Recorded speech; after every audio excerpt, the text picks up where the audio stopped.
Good morning, welcome back students. हम पढ़ेंगे आज बीएससी फर्स्ट, सब्जेक्ट आपका जूलॉजी। पार्ट नंबर ये आपका है 27 और आपकी बुक है वो सेल बायोलॉजी और यूनिट है ये आपकी 3rd नंबर है यूनिट। देखिए स्टूडेंट्स, हम पिछली क्लासों में बात कर रहे थे प्रोटोप्लाज्म के बारे में। किसके बारे में बात कर रहे थे? प्रोटोप्लाज्म। और प्रोटोप्लाज्म में क्या होता है कि प्रोटोप्लाज्म में विशिष्ट प्रकार के केमिकल पाए जाते हैं। इन केमिकल को हम क्या कहते हैं? बायोकेमिकल। और इन बायोकेमिकल्स के रूप में आपको बताया है जल, carbohydrate, protein, lipid, enzyme, hormones आदि प्रेजेंट रहते हैं। हमने कार्बोहाइड्रेट के बारे में स्टडी कर ली है। आज की क्लास में हम नेक्स्ट बायोकेमिकल के बारे में स्टडी करेंगे और जो आपका नेक्स्ट बायोकेमिकल है वो है आपका प्रोटीन। क्या है? प्रोटीन। प्रोटीन के बारे में। प्रोटीन्स, देखिए स्टूडेंट्स, प्रोटीन्स क्या होते हैं? प्रोटीन्स एक प्रकार के संरचनात्मक जो केमिकल कंपोनेंट्स होते हैं। प्रोटीन क्या होते हैं? संरचनात्मक केमिकल कंपोनेंट्स होते हैं। यानी कि प्रोटीन के बिना कोशिका की संरचना की हम कल्पना ही नहीं कर सकते हैं। यानी कि कोशिका में जिस भी प्रकार की स्ट्रक्चर है, जिस प्रकार के ऑर्गेनेली है, जो कुछ भी है वो किसके कारण है? प्रोटीन के हैं। अर्थात प्रोटीन जो होता है वो जीवों के शरीर की संरचनात्मक इकाई के रूप में ही होता है। यानी कि जो संरचना बनी होती है उसका महत्व सबसे ज़्यादा योगदान किसका होता है? प्रोटीन का ही होता है। और जो प्रोटीन होते हैं ये प्रोटीन बने किसके होते हैं? आपको पता है कि जो प्रोटीन बने होते हैं वो बने होते हैं एमिनो एसिड्स के। किसके बने होते हैं? एमिनो एसिड्स के। अब जो प्रोटीन बने होते हैं ये भी कार्बन, हाइड्रोजन, ऑक्सीजन, नाइट्रोजन आदि के जो कंपोनेंट्स है उनके द्वारा बने होते हैं। आदि एलिमेंट्स के कंपोनेंट्स होते हैं। अब देखिए स्टूडेंट्स, जो प्रोटीन होते हैं, प्रोटीन की यदि हम सामान्य संरचना देखते हैं तो प्रोटीन में एक तो क्या होता है? प्रोटीन में एक तो कार्बोक्सिलिक समूह होता है। कौन सा होता है? कार्बोक्सिलिक ग्रुप होता है प्रोटीन में। और एक जो आपका ग्रुप होता है वो एमाइन ग्रुप होता है, एमिने ग्रुप होता है। कार्बोक्सिलिक ग्रुप और एमिन ग्रुप, ये कार्बोक्सिलिक ग्रुप है और एक है एमिन ग्रुप है। अब देखिए, यदि हम प्रोटीन का सामान्य सूत्र या संरचना देखते हैं तो प्रोटीन का सामान्य सूत्र हमें ये प्राप्त होता है CrHCOH और NH2। ये प्रोटीन का सामान्य सूत्र होता है। देखिए स्टूडेंट्स, इसमें एमिन समूह भी है और कार्बोक्सिलिक समूह भी है। यहाँ पर देखिए, यहाँ पर आपको क्या है? यहाँ पर एक R है। ठीक है, R क्या है? ये एक परिवर्तनशील इकाई है। अर्थात R जो होता है एक कार्बन चेन को प्रदर्शित करता है। यानी कि हाइड्रोजन तो इसका क्या होता है? हमेशा फिक्स ही होता है, एक ही जगह रहता है। लेकिन ये R क्या होता है? परिवर्तनशील होता है। तो R के साथ स्थान पर कोई हाइड्रोजन भी आ सकता है, अन्य कार्बन की चेन भी आ सकती है। तो हम कह सकते हैं कि जो ये आपका एमिनो एसिड्स का जो R है परिवर्तनशील है। यदि ये बढ़ता जाएगा तो हम कहेंगे कि ये जो R है ये हमेशा ही H के समान नहीं रहता है। इसलिए जो प्रोटीन के जो एमिनो एसिड्स होते हैं वो किसको प्रदर्शित करते हैं? वो एक आइसोमेरिक स्ट्रक्चर को प्रदर्शित करते हैं। यानी कि एक दूसरे क्या होते हैं? समावेवी होते हैं। और समावेवी किस प्रकार से होते हैं? समावेवी का अर्थ क्या होता है कि समावेयता प्रदर्शित करते हैं। कैसे समवेता प्रदर्शित करते हैं, देखिए कि यदि मैं इसको ऐसे लिखूं कि CrHNH2 ये कोई कार्बोक्सिलिक समूह है, या इसको ऐसे लिखूं NH2Cr,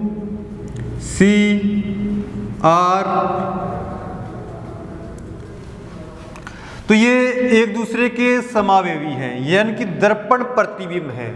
समावेवी का अर्थ क्या होता है? दर्पण प्रतिरूप। ये एक दूसरे के क्या है? दर्पण प्रतिरूप है। इसको तो हम बोलते हैं डी रूप। क्या बोलते हैं? डी। और इसको क्या बोलते हैं? एल रूप। अब देखिए स्टूडेंट्स, ये इधर वाला डी रूप है और इधर वाला एल रूप है, यानी कि डी रूप को हम क्या बोल दिया? D amino acid. और इसको क्या बोल दिया? L amino acid. D amino acid और एल एमिनो एसिड।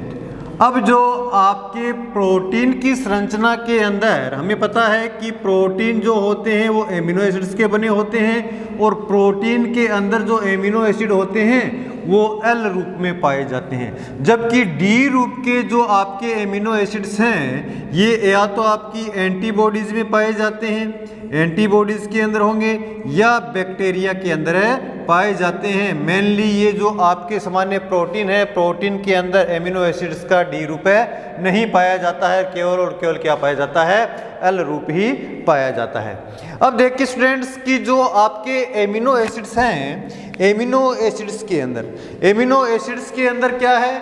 एक तो एमाइन ग्रुप मौजूद है और एक कार्बोक्सिलिक ग्रुप मौजूद है। एमाइन ग्रुप और कार्बोक्सिलिक ग्रुप के कारण, तो देखिए ये जो एमिनो एसिड्स होते हैं एसिडिक प्रकृति के भी हो सकते हैं और बेसोफिलिक नेचर के भी होते हैं, यानी कि इनके अंदर दोनों प्रकार के गुण पाए जाते हैं। क्षार के भी गुण पाए जाते हैं, अम्ल के भी गुण पाए जाते हैं। अर्थात जो एमिनो एसिड के अंदर दोनों प्रकार के गुण होने के कारण इस प्रकार के एमिनो एसिड्स या प्रोटीन को हम क्या बोलते हैं? एम्फोटेरिक या उभयधर्मी कहा जाता है। एम्फोटेरिक या उभयधर्मी कहा जाता है। इसी संरचना को उभयधर्मी या जीविटर आयन भी कहा सकते हैं। क्या बोलते हैं? जीविटर आयन या द्विध्रुवीय संरचना भी बोलते हैं। द्विध्रुवीय संरचना, या इसे हम क्या बोलते हैं? जीविटर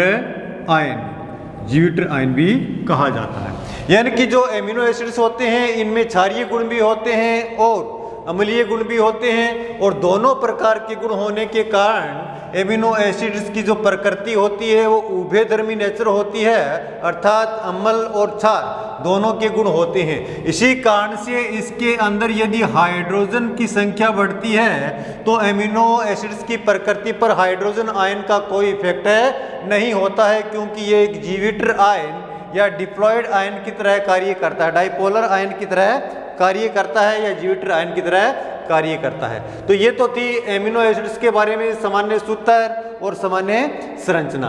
अब देखिए स्टूडेंट्स कि जो प्रोटीन फॉर्मेशंस के लिए, वैसे तो जो एमिनो एसिड्स होते हैं एमिनो एसिड्स की संख्या लगभग 300-350 के आसपास होती है, लेकिन इतनी संख्या में जो एमिनो एसिड्स होते हैं हमारे शरीर के लिए प्रोटीन फॉर्मेशन के लिए आवश्यक नहीं है। लेकिन हमने जेनेटिक्स के अंदर कभी पढ़ा है कि जेनेटिक्स के अंदर बताया गया है कि जेनेटिक कोड होते हैं, और जेनेटिक कोड के अनुरूप ही क्या होता है? एमिनो एसिड्स जुड़ते हैं और प्रोटीन का सिंथेसिस होता है। लेकिन ये जो प्रोटीन सिंथेसिस या जो आपके जेनेटिक कोड हैं इनके लिए BC टाइप के क्या होते हैं? एमिनो एसिड्स होते हैं। यानी कि मेनली रूप से जो एमिनो एसिड्स होते हैं वो कितने प्रकार के होते हैं? केवल और केवल 20 प्रकार के एमिनो एसिड्स होते हैं। और इन 20 प्रकार के एमिनो एसिड्स के अंदर आप देखिए कि आपके 10 प्रकार के amino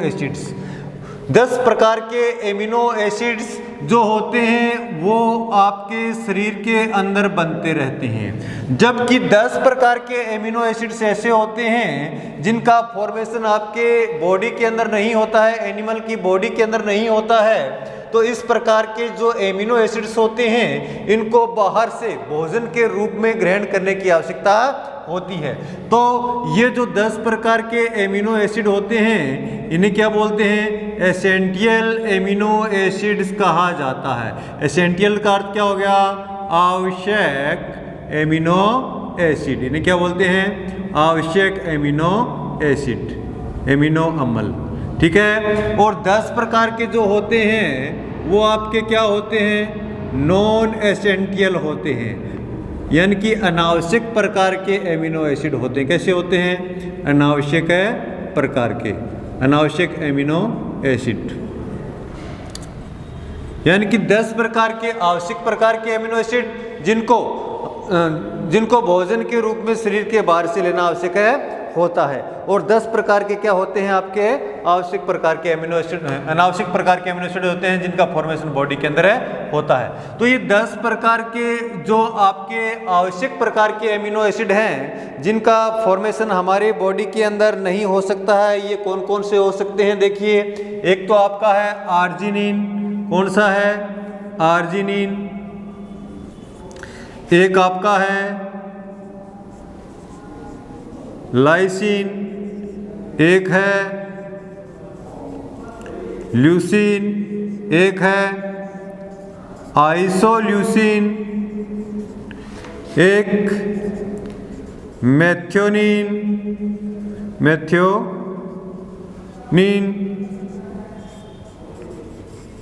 tryptophan,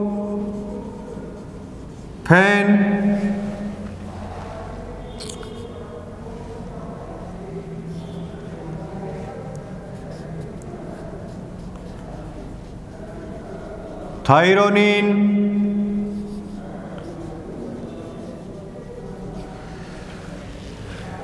arginine, lysine, leucine, tryptophan, threonine, और आपका ये रह गया एक फेनिल एलेनिन। ये क्या रह गया? Phenyl alanine, feline alanine. और एक आपका और रह गया एस्टरीन, isoleucine, lysine, methionine, फिनेलेन, tryptophan, threonine, और एक और होता है आपका 10 नंबर टायरोसिन। क्या होता है? Tyrosine.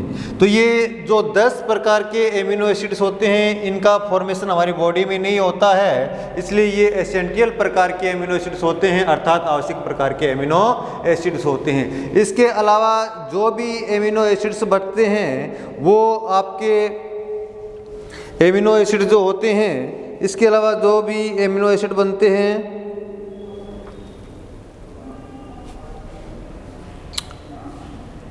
Tryptophan, threonine, valine, tyrosine, threonine, valine, methionine, lysine, isoleucine, leucine, histidine, lysine, tyrosine, histidine करो यहाँ पर, हिस्टाडीन। जो इसके अलावा जो भी बचते हैं वो आपके क्या होंगे? इसके अलावा जो भी एमिनो एसिड होंगे वो अनावश्यक प्रकार के क्या होते हैं? एमिनो एसिड होते हैं। तो अनावश्यक प्रकार के एमिनो एसिड देखिए कौन कौन से होते हैं। आपका एक तो होता है alanine,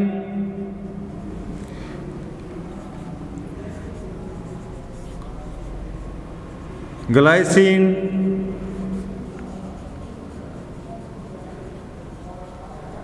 glutamic acid,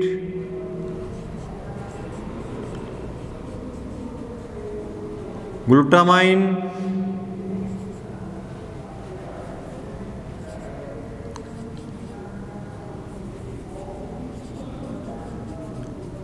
serine,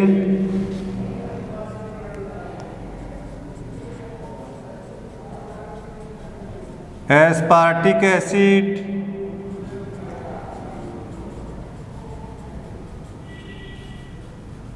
asparagine,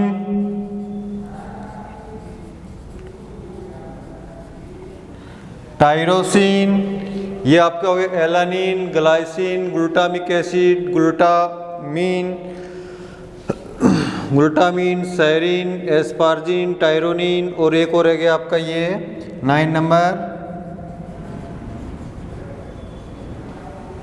proline. Aspartic acid, aspartic acid, glycine, और 10 नंबर आपका रह गया ये सिस्टीन। यानी कि ये 10 प्रकार के एमिनो एसिड्स होते हैं, ये अनावश्यक प्रकार के होते हैं। इनका फॉर्मेशन क्या होता है, अपनी बॉडी के अंदर होता है। और यही एमिनो एसिड्स आपस में जो पेप्टाइड बॉन्ड है, पेप्टाइड बॉन्ड के द्वारा जुड़कर जो प्रोटीन सिंथेसिस के रूप में प्रोटीन का क्या करते हैं, संश्लेषण करते हैं। तो ये एमिनो एसिड्स जो होते हैं, इन एमिनो एसिड्स की प्रकृति भी अलग अलग प्रकार की होती है। ये अलग अलग प्रकार के जो एमिनो एसिड है, इसी के आधार पर इनका क्या किया गया है, क्लासिफिकेशन किया गया है, यानी कि वर्गीकरण किया गया है। तो अब हम पढ़ेंगे कि एमिनो एसिड्स का वर्गीकरण, यानी कि classifications of amino acids.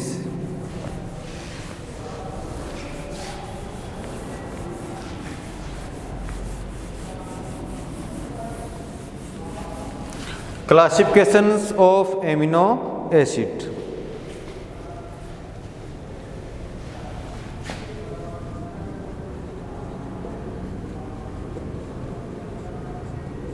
Classification of amino acid, amino acids का वर्गीकरण। अब देखिए एमिनो एसिड्स का जो वर्गीकरण होता है, ये वर्गीकरण हम 2 प्रकार से कर सकते हैं। कितने प्रकार से कर सकते हैं, 2 प्रकार से कर सकते हैं। एक तो कर सकते हैं कि संरचना के आधार पर, यानी कि इनकी संरचना किस प्रकार की है उस आधार पर, यानी कि पहला इनका क्लासिफिकेशन कर सकते हैं, वो है आपका on the basis of structure, on the basis of A structure. और जो नेक्स्ट क्लासिफिकेशन है वो कर सकते हैं हम on the basis of nature, यानी कि इनकी प्रकृति के आधार पर। यानी कि एमिनो एसिड्स का जो क्लासिफिकेशन है वो 2 आधार से किया जा सकता है, 2 प्रकार से किया जा सकता है। यानी कि एक तो है संरचना के आधार पर, और दूसरा क्लासिफिकेशन है वो है इनकी प्रकृति या नेचर के आधार पर। तो हम सबसे पहले पढ़ते हैं एमिनो एसिड्स का जो वर्गीकरण है वो on the basis of structure, यानी कि संरचना के आधार पर। यानी कि संरचना के आधार पर किस किस प्रकार के इसमें जो केमिकल है वो भाग लेते हैं, वो इसकी संरचना फिक्स करते हैं, और इसी के आधार पर इन एमिनो एसिड्स का क्या किया गया है, क्लासिफिकेशन किया गया है। तो सबसे पहले हम एमिनो एसिड्स का वर्गीकरण on the basis of structure के आधार पर हम पढ़ते हैं। तो ये है आपका सबसे पहला। देखिए सबसे पहले वे amino acid aliphatic amino acid, यानी कि वे एमिनो एसिड्स जिनके अंदर केवल एलिफेटिक यौगिक ही पाए जाते हैं, इस प्रकार के एमिनो एसिड को क्या बोलते हैं हम, एलिफेटिक एमिनो एसिड्स है कहा जाता है। देखिए जैसे हम एग्जांपल लेते हैं, आपका ग्लाइसिन है। कौन सा एग्जांपल है, ग्लाइसिन। मैंने कहा है कि इनमें जो आर है, आर क्या होता है, परिवर्तनशील होता है, और इस आर के परिवर्तनशील होने के कारण ही इसमें क्या होता है, इनकी संरचना अलग अलग प्रकार की होती है। और इस संरचना के ऊपर यानी कि आर के ऊपर यदि एलिफेटिक है, एरोमेटिक है, एलिसाइक्लिक है, किस प्रकार के कंपोनेंट्स आकर जुड़ते हैं, उसी के आधार पर इनकी संरचना क्या हो जाती है, बन जाती है। तो सबसे पहले हम बात करते हैं कि जो एलिफेटिक एमिनो एसिड्स के रूप में ये आपका है ग्लाइसिन। क्या है, ग्लाइसिन। ग्लाइसिन तो सामान्य संरचना तो यही रहेगी, एक तो कार्बोक्सिलिक समूह रहेगा और एक क्या रहेगा, एक है एमाइंस में प्रेजेंट है रहेगा और एक हाइड्रोजन, जबकि ये R है, ये R क्या होगा, परिवर्तनशील है होगा। तो ग्लाइसिन है, तो ग्लाइसिन की जो स्ट्रक्चर देखते हैं तो इस R के स्थान पर क्या होता है, इस R के स्थान पर कोई एक हाइड्रोजन है जुड़ जाता है, तो ये क्या बन जाता है, ग्लाइसिन बन जाता है। दूसरी हम देखते हैं एलानिन, क्या देखते हैं, एलेनिन। एलेनिन भी एक एलिफेटिक प्रकार का एमिनो एसिड्स है। इसकी स्ट्रक्चर हम देखेंगे तो ये होगा आपका एक कार्बोक्सिलिक समूह है, स्ट्रक्चर वो ही, यहाँ पर एमीन समूह है, यहाँ पर H, लेकिन R के स्थान पर हम क्या जोड़ेंगे, यहाँ पर कोई मेथिल ग्रुप है जुड़ जाता है, तो ये आपकी स्ट्रक्चर हो जाती है, एलेनिन की स्ट्रक्चर है हो जाती है। इसी प्रकार से हम आगे स्ट्रक्चर देखते हैं, वेलिन की देखते हैं। किसकी देखते हैं, वेलिन। वेलिन भी एक प्रकार का क्या है, वेलिन भी जो आपका एमिनो एसिड होता है वो भी एलिफेटिक प्रकृति का होता है। वेलिन के अंदर क्या होता है, वेलिन के अंदर देखो, वेलिन के अंदर यानी कि जो सामान्य सूत्र होगा वो तो यही रहेगा आपका COH। यहाँ पर क्या होगा, एक एमाइन समूह जुड़ा होगा, यहाँ पर कोई हाइड्रोजन, यहाँ पर जो R होगा वो परिवर्तनशील होगा। जो वेलिन होता है उसमें क्या होता है, CH, यहाँ पर CH3, ये जो स्ट्रक्चर है ये वेलिन एमिनो एसिड है। वेलिन भी क्या होता है, एक प्रकार का एलिफेटिक प्रकार का एमिनो एसिड होता है। इसी प्रकार से आप स्ट्रक्चर देख लीजिए, ल्यूसिन की स्ट्रक्चर देख लीजिए, ये कितनी होगी, 1 2 3 4, हाँ, इसी प्रकार से आप स्ट्रक्चर देख लीजिए। जो ल्यूसिन जो होता है, ल्यूसिन की स्ट्रक्चर है देख लीजिए कि ल्यूसिन किस प्रकार की स्ट्रक्चर में पाया जाता है। ल्यूसिन की अगर स्ट्रक्चर देखते हैं तो ल्यूसिन की स्ट्रक्चर देखो, इसके अंदर वो भी, इसके अंदर वैसा ही होगा कि एक तो कार्बोक्सिलिक समूह होगा, एक कार्बन, एक एमीन समूह, यहाँ पर है H। यहाँ पर क्या होता है, यहाँ पर CH2, CH3 और CH3। ये जो स्ट्रक्चर है ये वेलिन एमिनो एसिड्स की है और ये भी स्ट्रक्चर किस प्रकार की, आपकी एलिफेटिक प्रकृति के प्रकार की होती है। इसी प्रकार से हम देखते हैं कि जो ये ल्यूसिन है, ल्यूसिन के आधार पर ही एक स्ट्रक्चर और बन जाती है, वह है आपकी आइसोल्यूसिन भी बन जाती है। क्या बन जाती है, आइसोल्यूसिन। आइसोल्यूसिन की अगर आप स्ट्रक्चर बनाते हो तो क्या करोगे कि आइसोल्यूसिन की स्ट्रक्चर बनाने के लिए यहाँ पर CH3 समूह है और यहाँ पर CH और CH3, तो ये इस प्रकार की जो स्ट्रक्चर होती है ये आपकी आइसोल्यूसिन की होती है। ये जो स्ट्रक्चर है वो किसकी है, आइसोल्यूसिन की, यानी कि 1 2 3 4, 1 2 3, यहाँ पर CH2 लगा दो, ये आइसोल्यूसिन। तो इस प्रकार से इस संरचना के आधार पर जो आपका ग्लाइसिन है, एलेनिन है, वेलिन है, ल्यूसिन है और आइसोल्यूसिन जो होते हैं, ये जो संरचना के आधार पर एलिफेटिक एमिनो एसिड्स की एलिफेटिक एमिनो एसिड में आते हैं। अब देखिए स्टूडेंट, संरचना के आधार पर हम दूसरे प्रकार के जो एमिनो एसिड हैं उनकी भी बात कर लेते हैं कि कौन कौन से प्रकार के एमिनो एसिड हो सकते हैं। नेक्स्ट जो संरचना के रूप में आपका जो एमिनो एसिड होगा वो आपका एमिनो एसिड कैसा होगा, वो होगा हाइड्रोक्सिल एलिफेटिक एमिनो एसिड। कैसा होगा, hydroxy aliphatic amino acid, hydroxy aliphatic amino acid, hydroxy aliphatic amino acids, यानी कि एलिफेटिक यौगिक के अंदर क्या जुड़ा होगा, कोई ना कोई हाइड्रोक्सिल समूह जुड़ा होता है, तो इसे हम क्या कहते हैं, हाइड्रोक्सी एलिफेटिक एमिनो एसिड कहा जाता है। सामान्य संरचना या सूत्र तो यही रहेगा आपका, CH H, इधर कर दो आप, NH2, यहाँ पर क्या जुड़ा होगा, एलिफेटिक कोई समूह है जुड़ा है, उसमें क्या होगा, OH समूह प्रेजेंट होगा, तो OH समूह प्रेजेंट होगा तो इस प्रकार की जो स्ट्रक्चर में होगा उसे हम क्या कहेंगे, हाइड्रोक्सी एलिफेटिक यौगिक कहा जाता है। और हाइड्रोक्सी एलिफेटिक यौगिक के रूप में हम पढ़ते हैं सेरीन को। सेरीन प्रकार का जो नॉन एसेंशियल एमिनो एसिड्स है वो कैसा होता है, हाइड्रोक्सी एलिफेटिक एमिनो एसिड्स के रूप में पाया जाता है। इसी प्रकार से हम देख लेते हैं कि हाइड्रोक्सी समूह एक के स्थान पर 2 भी हो सकते हैं। यदि 2 समूह प्रेजेंट है, 2 OH में प्रेजेंट है तो इस संरचना को हम क्या बोलते हैं, इसे हम बोलते हैं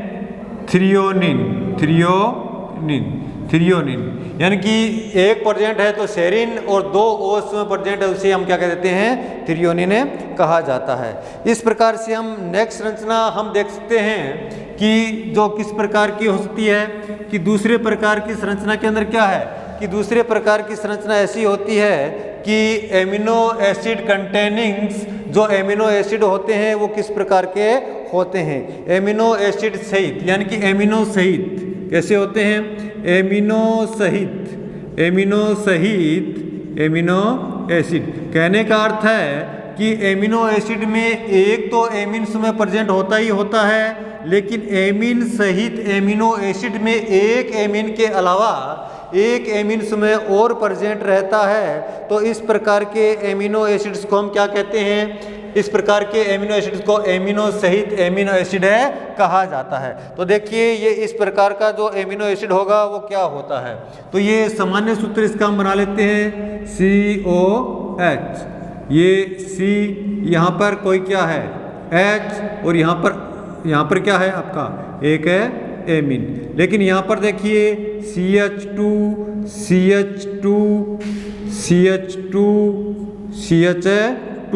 लेकिन यहाँ पर एक एमिन्स में और प्रेजेंट है। तो इस प्रकार के एमिनो एसिड्स को, यानी कि एक एमिनो एसिड ये है और एक एमिनो एसिड है ये है, अर्थात एमिन ग्रुप सहित एमिनो एसिड या एमिनो अम्ल सहित है एमिनो एसिड, इसे हम क्या बोलते हैं, इसको बोलते हैं लाइसिन। क्या कहा जाता है, लाइसिन एमिनो एसिड, ये लाइसिन एमिनो एसिड है।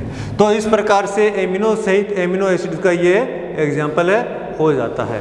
अब नेक्स्ट जो आपका एमिनो एसिड युक्त कोई और देखते हैं तो उसके उदाहरण ले लेते हैं हम। आर्जिनिन का भी एग्जाम्पल ले सकते हैं।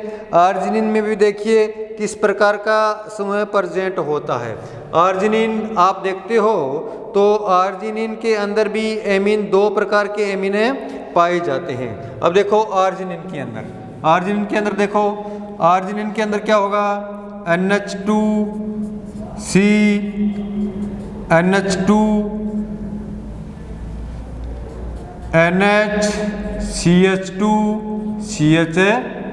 तो इस प्रकार का जो एमिनो एसिड होगा इसके अंदर भी कई एमिनो एसिड मौजूद है, कई एमिनो ग्रुप मौजूद हैं। तो कई एमिनो ग्रुप जो मौजूद होने के कारण जो इस प्रकार की स्ट्रक्चर बनेगी, इस प्रकार की स्ट्रक्चर को हम क्या कहेंगे, आर्जिनिन एमिनो एसिड कहा जाता है। कौन सा एमिनो एसिड कहा जाता है, आर्जिनिन एमिनो एसिड। ठीक है, इस प्रकार से हम नेक्स्ट प्रकार के एमिनो एसिड भी देख सकते हैं कि यदि कोई अन्य ग्रुप यहाँ पर मौजूद है तो उसे क्या कहेंगे, यदि यहाँ पर कोई सल्फर मौजूद है, सल्फर ग्रुप मौजूद है तो हम क्या कहेंगे, सल्फर युक्त एमिनो एसिड। क्या कहेंगे, सल्फर युक्त एमिनो एसिड, सल्फर युक्त एमिनो एसिड, तो इसे कहा जाता है सल्फर युक्त एमिनो एसिड। तो सामान्य सूत्र तो इसका यही रहेगा, लेकिन सामान्य सूत्र के अलावा यहाँ पर क्या होगा, CH2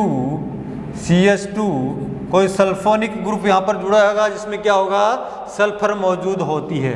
तो इस प्रकार की जो स्ट्रक्चर के अंदर एमिनो एसिड जो होगा वो क्या होगा, आपका सिस्टाइन होगा। क्या होगा, सिस्टाइन जो एमिनो एसिड होता है वो किस प्रकार का होता है, उसमें सल्फर ग्रुप मौजूद होता है, इसलिए सल्फर युक्त एमिनो एसिड होता है, इसे सल्फर युक्त एमिनो एसिड कहते हैं। ठीक है, इसी प्रकार से जो आपका मेथियोनिन होता है, मेथियोनिन भी क्या होता है, मेथियोनिन भी सल्फर युक्त होता है। तो मेथियोनिन के अंदर हम देखते हैं कि इस प्रकार की स्ट्रक्चर में पाया जाता है। तो आर्जिनिन सिस्टाइन हो गया और क्या होता है ये मेथियोनिन भी क्या है, मेथियोनिन भी सल्फर युक्त एक एमिनो एसिड होता है। ठीक है, तो ये तो कुछ एमिनो एसिड के एग्जाम्पल थे। इसी प्रकार से विषम सक्रिय भी हो सकते हैं, एरोमेटिक प्रकार के भी एमिनो एसिड हो सकते हैं। इन प्रकार के एमिनो एसिड्स के बारे में हम नेक्स्ट क्लास में चर्चा करेंगे।